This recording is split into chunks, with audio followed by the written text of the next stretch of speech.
네, 안녕하세요. 저는 현재 아이캐팅 수장을 맡고 있는 김현철이라고 하고요. 저는 그 카이스트 기계공학과에서 박사를 마치고 이제 창업을 해서 그 재난 관련해서 이제 연구도 하고 그런 사업을 하고 있습니다. 오늘 이걸 준비하면서 그러니까 지금 듣는 분들이 굉장히 또 어리신 분들도 많고 학생분들이 많아서 어떻게 하면 좀 더 쉽고 뭔가 얻어가는 10분이 될 수 있을까를 굉장히 많이 고민했어요. 참 어렵더라고요. 자, 과학으로 만드는 안전한 세상. 근데 일단은 과연 과학이란 무엇인가?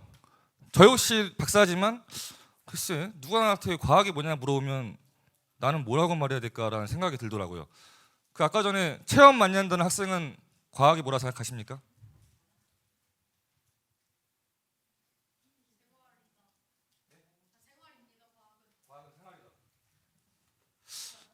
어, 굉장히 저보다 더 앞서 이렇게 과학자이신 것 같고 우리가 흔히 과학이라 그러면은 저 같은 경우는 어렸을 때 뭐 아버지가 만들어 주신 글라이더라든가 과학 상자 그리고 뭐 이런 나로부터 우리가 맨날 쓰는 스마트폰 이 모든 것에 과학이 있는 거거든요. 사실 과학이란 건 특별한 게 아니죠.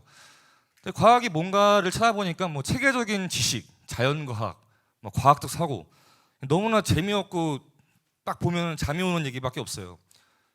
저 역시 과학이 잘 뭔지 모르겠지만 또 오늘 여기서 말을 하는 입장에서 그래도 여러분들한테 아 과학이란 건 이런 거다라고 감 정도는 줘야 되지 않을까. 예를 들어서 우리가 엄마란 무엇이냐 그러면은 엄마는 나를 낳아준 사람? 뭐 굉장히 많은 얘기가 있겠지만 그렇죠. 마음은 알죠. 엄마는 뭐 내가 가장 사랑하는 사람이고 뭐 그런 것처럼 과학도 그런 것 같습니다. 근데 과학이란 건 사실 그러니까 여러분이 생각하는 과학이 있고 제가 생각하는 과학, 일반적인 그런 현대 과학에서는 이 세 가지를 보통 말을 해요. 이론적으로 만족을 하냐, 실험적으로 만족을 하냐, 시뮬레이션으로 만족을 하냐. 아마 여기 계신 대부분 청중분들은 실험이 뭔지는 알겠죠. 실험을 말 그대로 내가 뭘 해보는 거예요. 뭔가 만들어보고 날려보고. 이론은 그런 걸 뒷받침하기 위한 뭔가 수학적 수식이라든가 그 재미없는 거 있죠. 뭐 하얀색 종이에 막 쓰는 거 그런 거 되고. 그렇다면 시뮬레이션은 무엇이냐? 뭐 들어본 분들도 있고 모르는 분들도 있겠지만 이 시뮬레이션도 굉장히 과학 쪽에서 지금 이 세 가지를 보통 만족시켜야 이게 성립이 된다 그런 말이 나올 정도로 굉장히 그렇게 큰 영역이 있습니다. 제 전공은 시뮬레이션이고요. 저는 시뮬레이션으로 밥벌이를 하고 있습니다. 그래서 시뮬레이션에 대해서 좀 더 아 이런 분야가 있구나 그런 거를 말씀드리고 싶고요. 그 시뮬레이션은 무엇이냐? 여러분들이 좋아하는 지금 배틀그라운드라는 게임도 그렇고 배틀그라운드 하시는 분 있죠? 많을 것 같은데 그리고 뭐 롤러코스터 타이쿤 이렇게 놀이동산 만드는 것도 하나의 시뮬레이션이고 우리가 보는 영화에서 보면 이런 파도라든가 이런 것도 굉장히 많은 수학적 이론이 들어가 있는 거예요. 실제로 뭐 어벤져스 영화 그 팀에도 보면 저 같은 엔지니어들이 아마 수십 명 있을 거예요. 그런 CG라든가 이런 걸 만들기 위해서. 근데 시뮬레이션을 왜 하냐? 예측을 하기 위해서 한다. 어떤 환경에서 어떤 가상의 환경에서 예측을 하는 거죠. 어버이날 아 우리 엄마는 이런 선물 좋아해. 막 고민하다가 선물 드릴 거 아니에요 부모님한테. 이것도 하나의 시뮬레이션입니다. 저 같은 경우는 어머니한테 카네이션 주면은 항상 욕을 먹기 때문에 어머님 돈을 좋아하세요. 그래서 한 번도 꽃을 드린 적이 없고요. 그렇다면 시뮬레이션 원리는 무엇이냐? 사실 이 페이지 누를까 말까 굉장히 고민 많이 했어요. 굉장히 재미없는 페이지라서. 근데 그래도 뭔가 짧게나마 현실은 4차원입니다. 4차원이란 말은 X, Y, Z 그리고 시간으로 우리가 모든 걸 표현할 수 있죠. 예를 들어서 뭐 재미나 갑천에 4시까지 만나자. 그러면은 저는 재민이한테 갑천이라는 정보와 시간 정보를 주기 때문에 만날 수 있는 거거든요. 그리고 이제 컴퓨터를 이용해서 이제 뭔가를 풀어 나가는데 이런 현실 세계의 뭔가 이런 것들을 수학으로 바꿔서 컴퓨터 알고리즘을 만드는 게 이제 시뮬레이션의 핵심이 되겠습니다.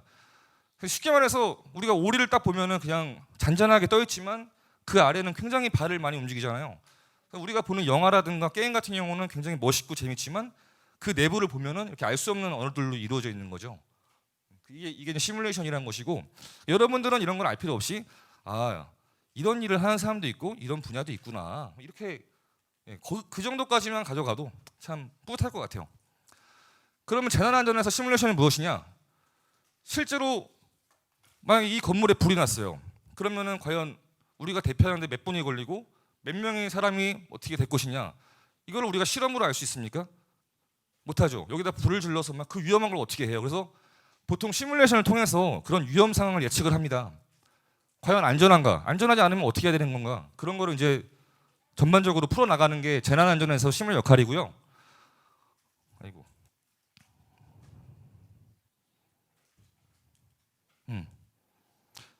이건 제가 실제로 이제 선원들이 퇴선 준비를 한 시간. 2년 전에 그 승객들에게도 MBC 그런 피드 안내가 수업에서 있었다면 혹시 어땠을까? 보신 분 있으신가요? 예, 제가 했던 시뮬레이션인데 내 내부 구조를 잘 모른다는 이건 왜 가정하에 했냐면 만약에 개개인이 선장이 보행할 때와 제때 명령을 내렸다. 집단으로 보행할 때는 그렇다면 과연 이동 속도에 어떻게 될 큰 것이냐. 차이가 있기 때문에 이런 거 되게 그런 점을 국민적 이슈고 고려해서 중요한 사항이니까 하게 됐던 거고요. 그렇다면 과연 세월호 같은 경우 사고가 나자마자 선장이 다 나가 그러면은 과연 전원이 생존할 수 있었을까?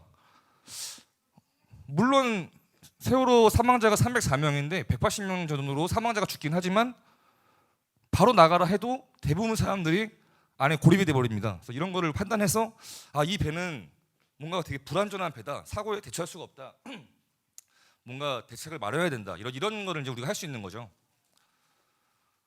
이거는 이제 불난 상황에서 막 불이 났으니까 사람들이 막 도망가다 몰릴 거 아니에요. 막 피해 가고. 그럼 과연 사람들이 어디서 몇 명이 죽을 것이냐? 그렇다면 소방관들은 구조를 어떻게 해야 될 것이냐? 이런 거를 이제 저희는 알려줍니다. 그래서 이제 뭐 실제로 이런 것과 연동이 돼서 내가 소방관이라면 지금 여기에 뭔가 사람이 모이니까 이쪽으로 들어가서 어떻게 구출을 해야 되겠구나. 이런 거를 하는 거죠. 이런 분야가 있는 것도 처음 알았죠. 여러분들은 뭐 그쵸? 막 뭐 날리기 하고 그렇고 이거는 뭐 예를 들어서 그냥 건물에서 이런 막 큰 건물에서 이 1000명의 사람들이 탈출하는데 과연 몇 분이 걸릴 것이냐 이런 거를 이제 측정하려고 하는 거고요. 이거는 지금 만약에 요즘 낚시가 되게 많이들 하는데 낚시객들이 막 고립이 됐어요. 이런 갯바위에. 그렇다면 과연 해경이 어떻게 이거를 그 시나리오를 해야 여러분들을 구할 수 있을 것이냐 미리 해보는 거예요. 그래서 이 정도 잔잔한 파도에서는 배가 갈 수 있지만 파도가 더 세지면 배가 가기 힘들겠죠. 그러면은 예측을 해서 이 상황에서는 다른 전략을 펼쳐야겠구나. 네. 이거는 이제 저희 회사에서 이제 하고 있는 내용인데 이 페이지 제가 잘못 넣은 것 같아요. 굉장히 좀 설명이 어려운데 시뮬레이션은 뭔지 알았죠? 예측을 하는 겁니다. 예측을 하는 건데 뭘 예측하냐? 재난 상황을 예측하겠죠. 그럼 예측하는 걸 어떻게 할 거냐? 인공지능이란 걸 이용해서 2분 남았습니다. 최적의 경로를 알려주는 거예요. 네. 그러니까 시뮬레이션 결과를 통해서 인공지능이 분석을 해서 이런 상황에서는 이렇게 해라. 예. 굉장히 쉬우면서도 난해한 거죠. 저희 아이캐팅 같은 경우는 세계에서 가장 우수한 대피 시뮬레이션을 지금 독자적으로 보유를 했고 전 세계 65개 시뮬레이션 중에서 가장 파워풀한 것을 갖고 있습니다. 그렇다면 여러분들이 만약에 시뮬레이션 엔지니어가 되기 위해서는 무엇을 하겠냐? 수학을 해야 돼요. 수학 특히나 미적분학 처음 들어보죠. 고등학교 때 배웁니다. 이게 처음에 굉장히 어려운데 좀만 나중에 그 아저씨가 이런 말 했지 하면서 어려울 때 좀만 참아봐요. 굉장히 쉬운 학문이에요, 진짜. 미적분학, 벡터 통계 정도만 알면 수학은 끝나고요. 과학 우리가 다들 아시니까. 컴퓨터 좀 잘해야 돼요. 그리고 프로그래밍 알고리즘이란 말이 굉장히 어렵잖아요. 근데 알고리즘은 별거 아니에요. 내가 지금 잘 거다. 난 졸린가? 예스. 숙제 했는가? 노. 잠을 못 잔다. 이렇게 이런 거 있죠. 순서도 같은 게 알고리즘이거든요. 그래서 중요한 건 이거예요. 폭넓은 지식 편식하지 말고 올라운드 플레이어로 공부를 해야 돼요. 네. 그리고 마지막으로 여러분의 꿈과 미래를 시뮬레이션 하시고 30초가 남았는데 제가 생각했을 때 가장 중요한 거는 여러분들 앞으로 자신감입니다. 어떠한 상황에서도 자신감 잃지 말고 굉장히 어린 분들한테 제가 이런 말 할 건 아니지만 무조건 난 할 수 있다. 따라해보세요. 난 할 수 있다. 네. 그런 자세로 가면은 여러분들은 무엇이든 할 수 있습니다. 네, 감사합니다.